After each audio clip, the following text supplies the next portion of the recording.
गिबि गिबियावनो मागो दमासिनि बयनिसिमबो सिबिनाय आरो खुलुमनायखौ बावहरग्रोबाय।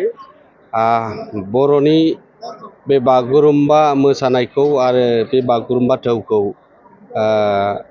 फैगौ 17 जानुवारियाव भारतनि प्रधान मन्त्रि नरेन्द्र मदि माननीय नरेन्द्र मदि बिथांनि गाहाय आलासि महर नुजाथिनायजों बे मोसानायखौ दिन्थिफुंनाय जागोन आरो बेनिनो आगोलनिफ्राय 12 थारिखनिफ्राय सोलिनानै बे तालिम बियो सोलिगासिनो दङ आरो गमामायैनो जोंनि बर' हारिनि थाखाय मोनसे गोग्गाथावना आरो बिश्व दरबाराव दिनै बर' हारिनि हारिमुखौ दिन्थिफुंनो थाखाय मोनसे जोंनि बे आसाम गभर्नमेन्ट आसामनि chief minister doctor Hemant Biswa Sharma बिथांखौ जों साबायखर बावनांगोन दिनैनि समाव। मानो होनबा बर'नि हारिमुखौ बेसेबांबा गोजौआव लाबोनो थाखाय बिथाङा आरो बिथांनि नाजानायजों बर' हारिनि जाबायदि सेस्था आरो बेखौ दिनै बिश्व दरबाराव लांनो हागोनखौ जों मिजिंथियो आरो दिनै मोजाङै मोजां बे तालिमा सोलिगासिनो दङ। दिनै बर' थुनलाइ आफाद, हारिमु आफाद, बाथौ गौथुम, फरायसा आफाद बयबो बर'नि माहारियारि आफादफोरा खौसेयै रायलायनानै दिनैनि बे हयथ' हाबाफारिखौ जाफुंसार खालामहोनायाव मदद होदों आरो बेखौ आसाम सरकारा बर'नि गासै माहारियारि आफादफोरखौ लानानै सावरायनाय जादों आरो सावरायनायनि गेजेरजों दिनै आरो बागुरुम्बा दोहौखौ जे फैगौ जानुवारिनि 17 थारिखआव बे बिश्व दरबारनि मोखाङाव जोङो जाफुंसार होनो हागोनखौ मिजिंथियो आरो जों बयबो एक्सपार्ट कमिटिल' नङा आसामनि कालचारेल डिपार्टमेन्ट बिथांमोननि नाजानाय आसाम गभर्नमेन्टनि जाखिनि थानाय जानाय बिनि बेबस्था खालामना होनाय फ्राय 10,000 बे मोसाखावरिफोरखौ लानानै दिनै तालिम होबाय थानाया जों साबायखर बावनांगोन। बे गमामायैनो बिराद गिदिर मोनसे बर' हारिनि थाखाय बियो जाफुंसार जानो थांगासिनो दङ। दिनैनि समाव जोङो बेखौ आसाम गभर्नमेन्टखौ थुलुंगा होनांगोन। जोंनि जायफोर मोसाखावरि बिथांमोना बाहागो लाफैदों बिनि बिमा बिफाखौबो जों साबायखर होनांगोन। बर' हारिनि मोनफ्रोमबो माहारियारि आफादखौ जों साबायखर होनांगोन।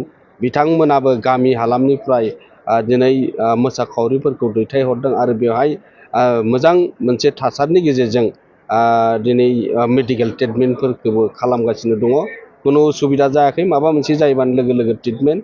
हयथ' सासे सानैया एसे दुरबल दङमोन, बेफोर गेस जादों खायसेया, बेफोर मोजां लामायाव दङ। दाबो जोङो बिराद मोजाङावनो दङ आरो बेखौ जों जाफुंसार खालामनायखौ जोङो बोराइ बाथौनि सेरावबो आर'ज गाबदों। बियो गासैबो हाबाफारिया हयथ' बै खालि जोङो जाफुंसार महर बर' हारिनि थाखाय मोनसे गोग्गाथाव आरो देरगाथाव बायदि जोङो भारतनि नखर मन्थ्रिनि गाहाय आलासि महरै नुजाथिनायाव बेयो जाफुंसार महरखौ मोननो हागोन।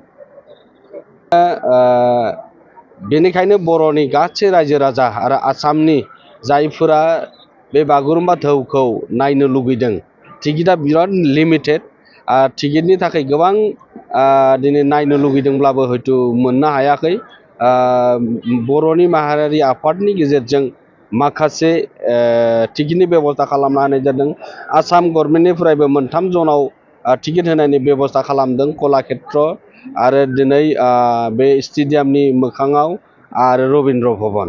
दा बेबो थोजासे नङा। बेयाव फ्राय 23,000 सिट केपासिटि दङ होननानै जों मिथिदों आरो बिनिनो सानजा पार्टजों मोननैया जाबाय जोंनि खाम सिफुं जथा मेथाइ खनगिरिफोरनि थाखाय रिजार्भेसन लाखिनाय जादों आरो बेहायनो थागोन, बिनिबो सिटआ खमिदों। बेनिखायनो जायफोरा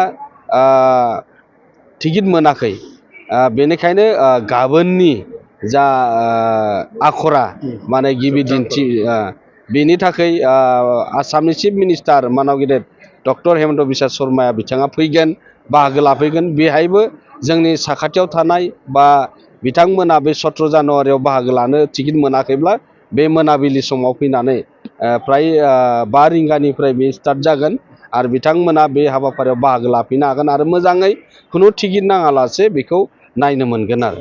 दा बेनिखायनो जोंबो एक्सपार्ट कमिटि जानानै खावलायदों जाहाथे जों बयबो जोंनि बे बागुरुम्बा दोहौखौ जे जोङो बिश्व दरबाराव जोङो बर' हारिनि हारिमुखौ देखायनायजों लोगोसे मिथिजानायजों जोङो बयबो बाहागो लानांगोन। आं बेनिखायनो एक्सपार्ट कमिटि जानानैबो बयखौबो बर' रायजो राजा नोंथांमोनखौ खावलायहरबाय। गोजोन्थों।